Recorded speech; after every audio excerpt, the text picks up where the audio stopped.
Hi. Tamil Nadu రాజకీయాల్లో చరిత్ర పునరావృతమవుతుందా? రాజకీయ విభజనలు, చీలికలు, కొత్త పార్టీల ఎంట్రీ ఇవన్నీ చూస్తుంటే 1989 గుర్తుకొస్తుందా?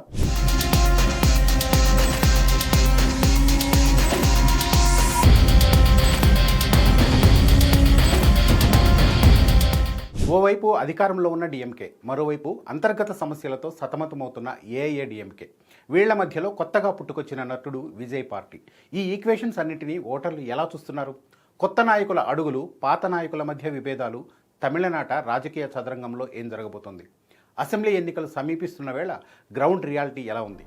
ద్రవిడ ఉద్యమాలకు పుట్టినిల్లైన తమిళనాడులో ఎన్నికల వాతావరణం రోజురోజుకు ఆసక్తికర మలుపులు తిరుగుతుంది.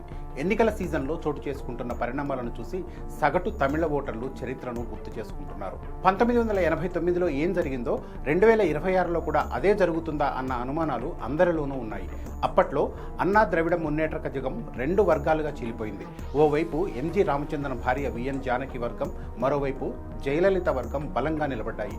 అదే సమయంలో ద్రవిడ మున్నేట్ర కజగం డిఎంకేతో పాటు కాంగ్రెస్ కూడా విడివిడిగా ఎన్నికల బరిలో దిగాయి. శివాజీ గణేశన్ స్థాపించిన తమిళగ మున్నేట్ర మున్నాని అనే కొత్త పార్టీ కూడా రాజకీయ రంగప్రవేశం చేసింది.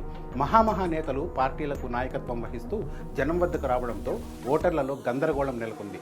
చివరకు ఆ విభజిత రాజకీయ వాతావరణం డిఎంకేకు లాభించింది. 13 ఏళ్ల తర్వాత అధికారం తిరిగి దక్కింది. 2026 అసెంబ్లీ ఎన్నికల సమయానికి కూడా తమిళనాడు ఎన్నికల వాతావరణం దాదాపు ఇలానే కనిపిస్తోంది. నటుడు విజయ్ స్థాపించిన తమిళగ వెట్రి కజగం, మరో నటుడు సీమాన్ నేతృత్వంలోని నామ్ తమిళర్ కచ్చి, విజయకాంత్ దేశీయ ముర్పోకు ద్రవిడ కజగం, వీటికి తోడు తమిళనాట బలపడేందుకు జాతీయ పార్టీ బీజేపీ చేస్తున్న ప్రయత్నాలు.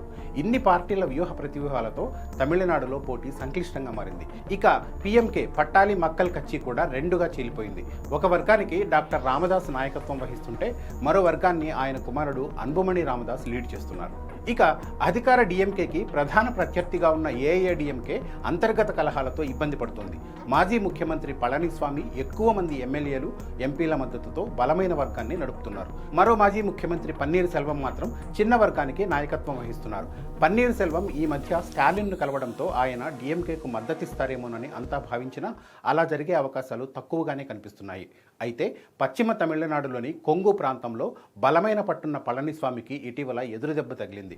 ఆ ప్రాంతానికి చెందిన కీలక నేత సెంగొట్టయ్యన్ ఆయనను విడిచి నటుడి విజయ్ పార్టీలో చేరడం రాజకీయ వర్గాల్లో చర్చనీయాంశమైంది. పన్నీర్ సెల్వం వర్గంలోని అలంగొళం ఎమ్మెల్యే మనోజ్ పాండియన్ డిఎంకేలో చేరడం అధికార పార్టీకి అదనపు బలాన్నిచ్చింది. ఇక బీహార్ ఎన్నికల తర్వాత మంచి జోష్ మీదున్న బీజేపీ ఈసారి తమిళనాడుపై చాలా ఆశలు పెట్టుకుంది. అధికార డిఎంకేకు వ్యతిరేకంగా పావులు కదుపుతోంది.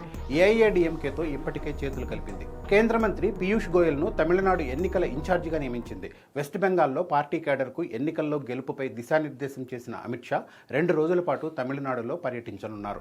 డిఎంకేకు వ్యతిరేకంగా ఉన్న రాజకీయ శక్తులన్నింటినీ ఏకం చేసే పనిలో ఉన్నారు. అసెంబ్లీ ఎన్నికల్లో ఎవరు కింగ్ అవుతారన్న దానికంటే ఎవరు కింగ్ మేకర్గా అవతరిస్తారన్నది తమిళనాట పొలిటికల్ డిబేట్గా మారిపోయింది.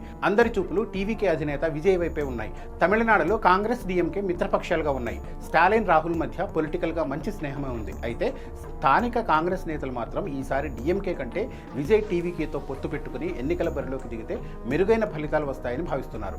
డిఎంకే షాడో నుంచి బయటపడి రాష్ట్రంలో స్వతంత్రంగా ఎదగడానికి ఇదే అవకాశం అన్నది వాళ్ళ ఆలోచన. మొత్తానికి తమిళనాడు రాజకీయాలను గమనిస్తే ఓటర్లు క్రాస్ రోడ్స్లో ఉన్నట్టుగా కనిపిస్తోంది. కొత్త పార్టీలు, చీలికలు, కూటముల ప్రయత్నాల మధ్య ఎన్నికల పోరు మరింత ఉత్కంఠభరితంగా మారనుంది.